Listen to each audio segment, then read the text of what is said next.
마가복음 9장, 어제 마무리 못한 부분을 마무리하고 10장으로 넘어가도록 하겠습니다. 9장의 47절입니다. 47절. 9장 47절로 10장 12절까지. 자, 주님께서 약간의 과장법을 쓰시면서 다 잘라버려라, 다 빼버려라 이렇게 말씀을 하고 계세요. 굉장히 강한 말씀인데 죄와 싸우라는 거죠. 피 흘리기까지 손을 잘라내듯이, 발을 잘라내듯이 죄와는 싸워야 한다라는 것입니다. 눈도 빼라 그러십니다. 눈도 빼라. 47절. 만일 내 눈이 너를 범죄하게 하거든 빼버리라. 한 눈으로 하나님의 나라에 들어가는 것이 두 눈을 가지고 지옥에 던져지는 것보다 나으니라. 이거는 제가 말씀드렸죠. 부활할 때 눈이 없는 분은 눈이 없는 채로 부활하는 게 아니라 그랬습니다. 그게 아니고 지금 이것은 한 눈으로 이 땅에 사는 한이 있더라도 하나님의 나라에 들어가는 것이 더 중요하다라는 것입니다. 두 눈을 가지고 이 땅에 살면서 범죄하고 살다가 마지막에 지옥으로 던져지면은 안 된다라는 거예요. 자, 그러니까 죄와 싸우되 피 흘리기까지 싸워라. 이건 이제 믿음이 우리가 연약할 때는요, 이 말씀이 잘 안 들어옵니다. 믿음이 연약할 때는 이 말씀이 잘 안 들어와요. 뭘 그렇게 싸우라는 거지? 뭘 이렇게까지 할 게 있나? 이제 이런 생각이 처음에는 많이 드는데, 조금 믿음이 자라다 보면은 우리 안에 남아있는 죄가 얼마나 우리를 여러 가지 면에서 우리를 방해하고 회방하고 또 우리의 전진을 막기 위해서 다리를 걸고 우리의 남아있는 죄가 얼마나 우리에게 참 골칫거리인가. 그걸 이제 느끼다 보면 이 죄하고는 타협이 안 되겠구나. 그러니까 확실하게 처음부터 싹을 잘라야 되겠구나. 이런 생각을 어느 정도 믿음이 자라면 하게 되어 있습니다. 그러니까 믿음의 성장의 단계가 있기 때문에 처음 예수님 믿고 이제 막 처음 사랑에 감격하고 있는 분들은 이 말씀을 들으면 예수 믿는 게 뭐 이런 건가? 이렇게 생각하죠. 예수 믿는 게 그냥 장밋빛 같고 꽃길 같이 느껴지죠. 처음에 예수님 믿을 때는요. 근데 조금 지나고 나면 예수님 믿고 따라가는 게 이게 보통 일이 아니네. 이게 좁은 길이네. 이거 힘든 길이네. 가면서 계속 강한 강풍, 맞바람을 헤치면서 가야 되는 길이네. 그게 조금 믿음이 자라면 보이게 되죠. 더 자라면 이거 죄라는 거 하고는 이거 절대 내가 타협해서는 안 되는구나. 그냥 싹을 잘라버려야 되겠구나. 그런 생각이 드는데 여러분은 지금 어느 단계에 와 있습니까? 정말 죄와 피 흘리기까지 싸워야 되겠다라는 생각을 갖고 계십니까? 아니면 아직도 죄와 적당히 타협하면서 살아도 괜찮지 않겠나?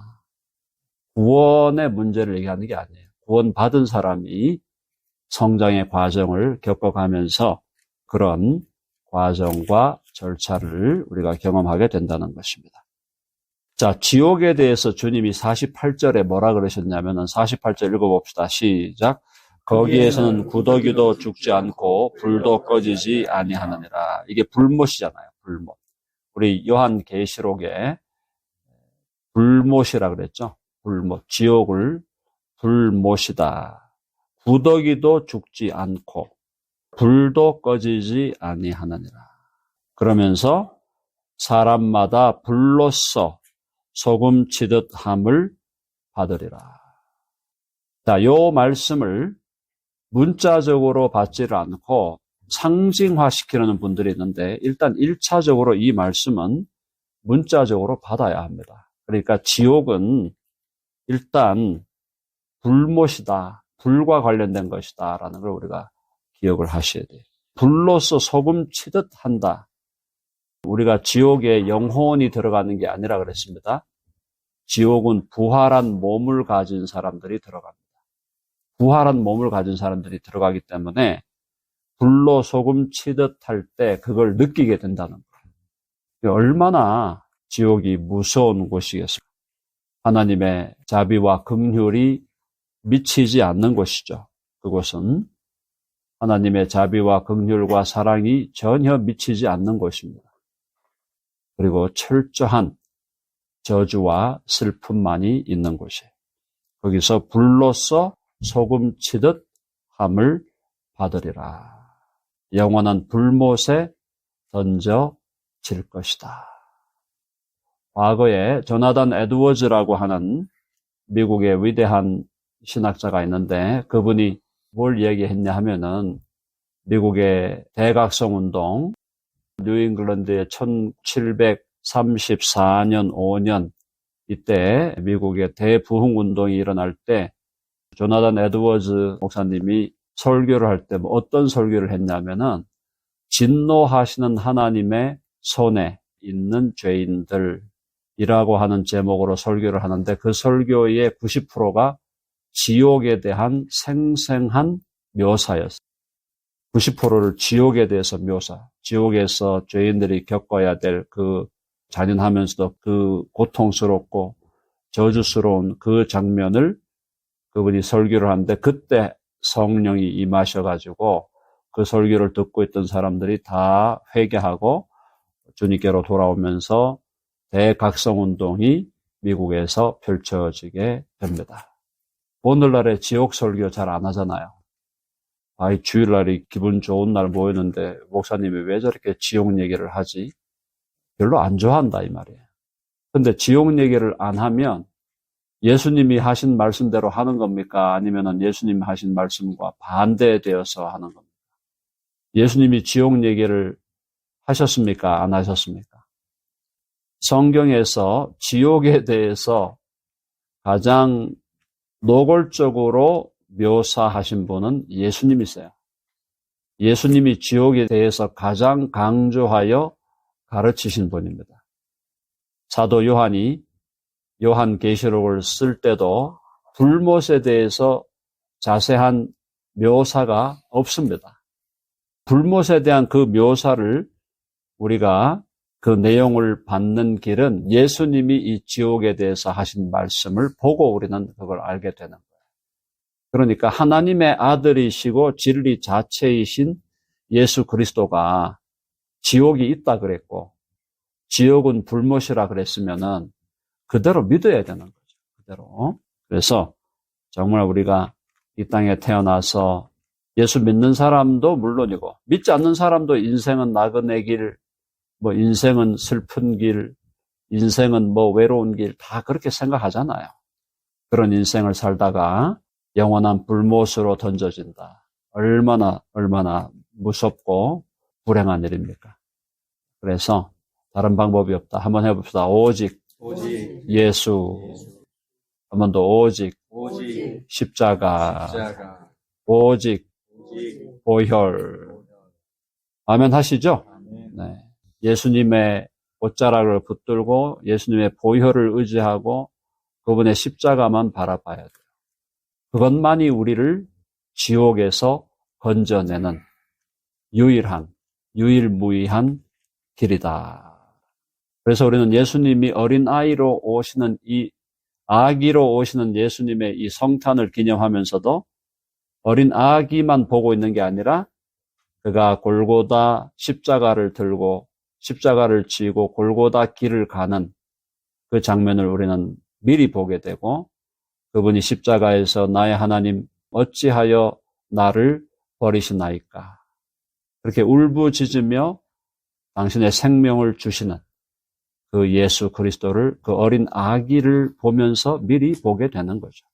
주님의 오심이 우리에게 너무너무 기쁜 소식이고 행복한 소식인 것은 그분이 어린아이로 남을 것이기 때문이 아니라 어린아이로 오신 그분이 어린 아기로 오신 그분이 우리를 위하여 십자가를 지고 가실 것을 우리는 보기 때문에 또 예수님 안에서 우리는 영원한 구원과 생명을 얻을 것이기 때문에 그것으로 인하여 우리는 기뻐하는 것이다. 라는 겁니다.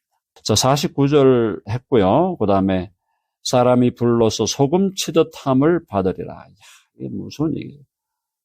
그죠? 후라이팬에다가 불을 해가지고 뭘 요리하는데 거기다가 소금을 막 치면은 불길이 더 세지잖아요.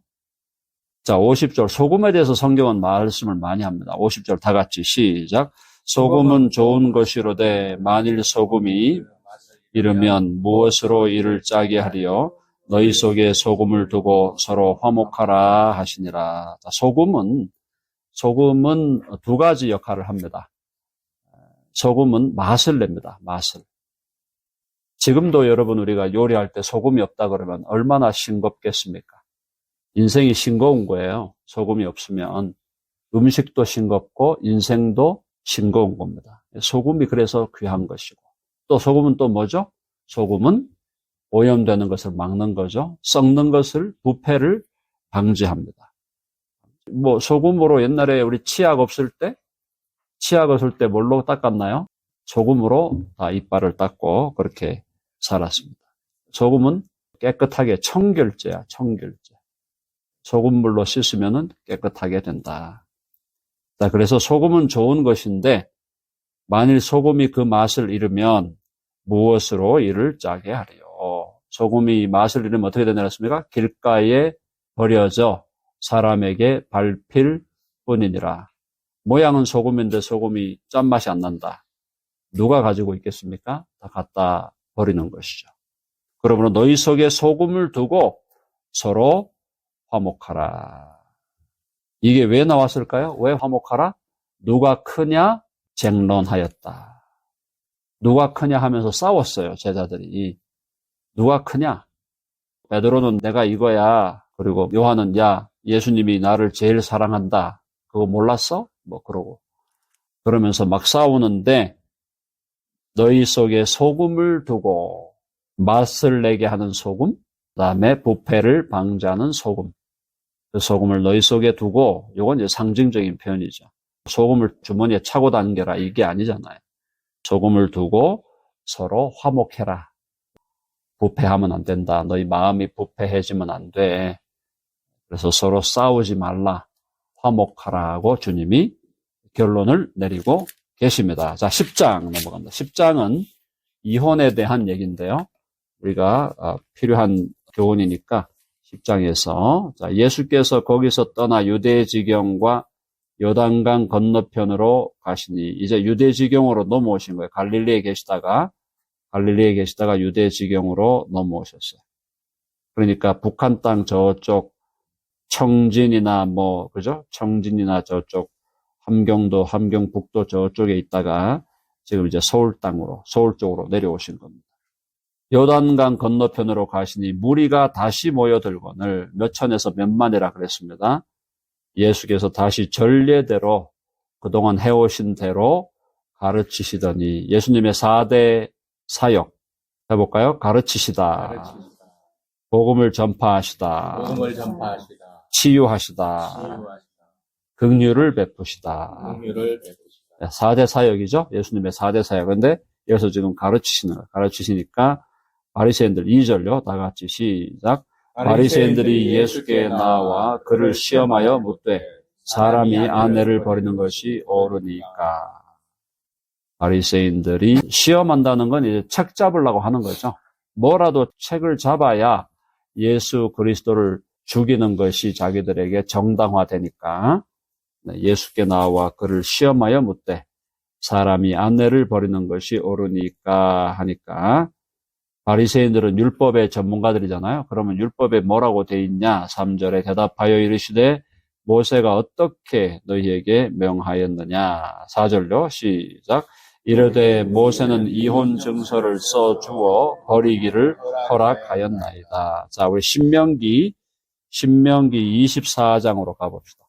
신명기 창출 레민신 신명기 24장 구약의 5번째 책이죠. 24장 1절, 2절, 3절을 봅니다. 다 같이요. 읽어보겠습니다. 1절로 3절까지 시작.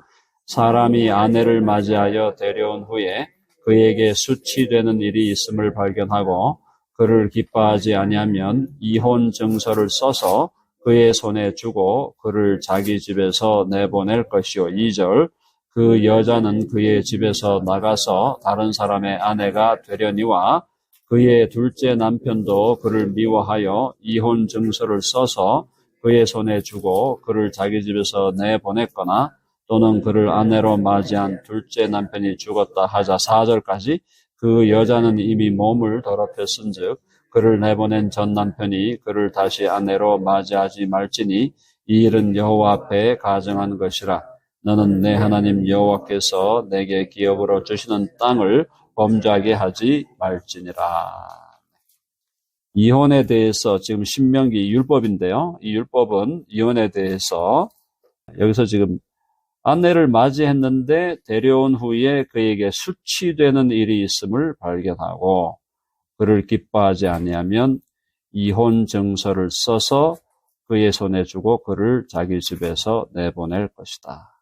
이 해석을 수치되는 일이 있음을 발견하고 그를 기뻐하지 아니하면 이게 구약 시대에는 그래도 정확하게 예를 들어서 아내를 맞이했는데 그 아내가 그 이전에 예를 들어서 좀 우리가 조금 야하게 말하면 율락 여성으로 살았다. 예를 들어 율락 여성이었다. 그걸 몰랐는데 나중에 그걸 알게 됐다면 이혼할 수 있다. 라는 정도의 이야기예요. 그거는 합리적으로도 이해가 되잖아요. 같이 살 수도 있는 거고. 근데 바리새인들이 이 구절을 어떻게 해석했냐면은 한번 다시 돌아옵니다. 마가복음 4절에 보니까 이르되 10장 4절 이르되 모세는 이혼 증서를 써주어 버리기를 허락하였나이다. 바리새인들이 넓혀버린 거예요. 그러니까 이 사람은 율락 여성도 아니야. 그냥 정상적으로 처녀로 잘 준비되어 왔는데 결혼했는데 마음에 안 드는 게 있을 수 있잖아요. 그럼 마음에 안 드는 게 뭐 요리를 못한다. 요리를 싱겁게 한다. 예를 들어 그 다음에 남편 말을 자꾸 안 듣는다. 와이프가 남편 말 안 들을 수도 있지. 근데 그걸 가지고 예를 들어서 이제 한국 컬처에서 조금 그렇게 생각할 수도 있지만 와이프가 시부모님한테 조금 거시기 하다 뭐 이런 거 있잖아요. 아니면 그보다 더 마이너한 거. 예를 들어서 지참금을 안 가져왔다는 둥. 하여튼 말도 안 되는 걸 잡아가지고 신랑이 그 사람에 대해서 책을 잡을 수만 있으면 어떻게 해라. 이혼 증서를 써서 헤어질 수 있다라고 바리새인들이 해석을 한 겁니다. 그 말 이해되시죠? 그러니까 그 말은 바리새인들이 어떻게 하는 거예요? 지멋대로 해석을 한 거예요. 지멋대로 해석을 하면서 이혼을 조장한 거예요. 조장. 근데 2000년 전에 이혼이라는 거는 오늘날하고 또 달라요. 오늘날은 여성이 이혼을 해도 어떤 이유로 이혼을 해도 자기가 먹고 살 수 있는 길이 그나마 열려 있는데 2000년 전에 어떤 여성이 이혼을 당하잖아요. 그냥 죽음이에요. 죽음. 그냥 사지로 내몰리는 거예요. 근데 정당한 이유도 없어. 남편이 그래서 와이프가 너 왜 왼손잡이야? 이해되시죠? 우리 집안 다 오른손잡이인데 너 왜 왼손잡이야? 쫓아낼 수가 있었던 겁니다. 그냥 이혼 증서를 써갖고 주면 된다. 그래서 예수님 뭐라 그랬어요? 5절 다 같이 5절 시작. 예수께서 그들에게 이르시되 너희 마음이 완악함으로 말미암아 이 명령을 기록하였거니와. 하나님께서 사람의 그 완악한 마음, 이미 부패하고 타락한 마음, 그 마음 때문에 하나님이 그 정도까지 적어도 성적인 문란이 있었다거나 그 정도까지 하나님은 허락하셨다. 그러나 뭐라 했어요? 창조 때로부터 사람을 남자와 여자로 지으셨으니 트랜스젠더리즘 안 되죠. 젠더 바꾸면 안 돼요.